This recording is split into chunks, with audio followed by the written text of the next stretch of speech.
Magazine অনুষ্ঠান ইত্যাদি। Magazine অনুষ্ঠান ইত্যাদিতে নিয়মিত দেখা যায় বিদেশি নাগরিকদের। তাদের মুখে শোনা যায় বাংলা ভাষার সংলাপ। বাংলাদেশের গ্রামগঞ্জের সহজ সরল মানুষের চরিত্রে অভিনয় করেন তারা। তুলে ধরেন আমাদের লোকজ সংস্কৃতি, গ্রামীণ কুসংস্কার, বিভিন্ন অসঙ্গতি, সামাজিক সমস্যা, গ্রামীণ খেলাধুলা ইত্যাদি। দীর্ঘ 2 যুগ ধরে প্রতি ঈদেই হানিফ সংকেত বিদেশিদের নিয়ে এই পর্বটি করেন। ইত্যাদির নতুন পর্বেও থাকছে বিদেশিদের অংশগ্রহণ।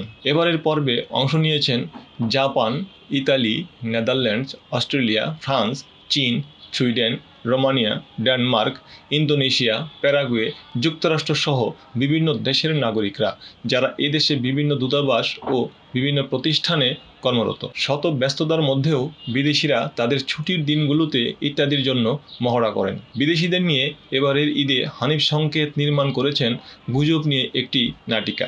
গুজব ছড়ানোর কারণে একটি পরিবারের মধ্যে সম্পর্কে টানাপোড়েন, পারিবারিক কলহ এবং মানসিক অশান্তি হতে পারে। সামাজিক সম্প্রীতি ও সংহতি ব্যাহত হতে পারে। গুজবের কারণে সম্পর্কের এই টানাপোড়েন নিয়েই তৈরি হয়েছে এবারের বিদেশিদের পর্ব। পাশাপাশি বরাবরের মতো রয়েছে বিদেশিদের অংশগ্রহণে একটি নৃত্য।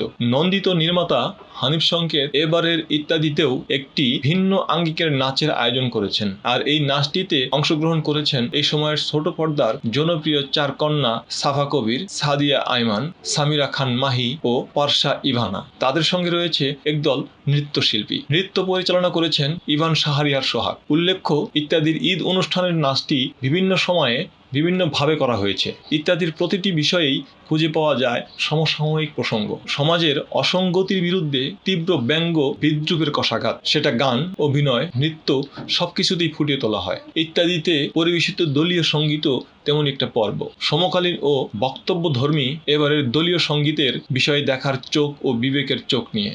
আমাদের সংস্কৃতি, আমাদের শিকড়, অথচ এখন অনেক কিছুই শিকড় থেকে সরিয়ে বিকৃতি স্বীকৃতি পাচ্ছে।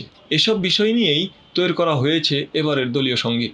এই পর্বে অংশগ্রহণ করেছেন ছোট পর্দার জনপ্রিয় অভিনয়শিল্পী তৌসিফ মাহবুব, আলোচিত চিত্রনায়িকা শবনম বুবলী। তাদের সঙ্গে অংশগ্রহণ করেছেন ইত্যাদির নিয়মিত নৃত্যবিন্দু শিল্প। গানটির কথা লিখেছেন খ্যাতিমান গীতিকার মোহাম্মদ রফিকুজ্জামান। সঙ্গীত আয়োজন করেছেন মেহেদী, কণ্ঠ দিয়েছেন তানজিনা রুমা, রাজীব ও খেওয়া। নৃত্যে অংশগ্রহণ করেছেন ইত্যাদির নিয়মিত নৃত্যশিল্পীর দল। প্রতিবারের মতো এবারও ঈদের বিশেষ ইত্যাদি বিটিভিতে প্রচারিত হবে ঈদের পর দিন রাত 8টা বাংলা সংবাদের পর। ইত্যাদি রচনা, পরিচালনা ও উপস্থাপনা করেছেন হানিফ সংকেত। নির্মাণ করেছেন ফাগুন অডিও ভিশন। স্পন্সর করেছেন কেয়া কসমেটিক্স লিমিটেড।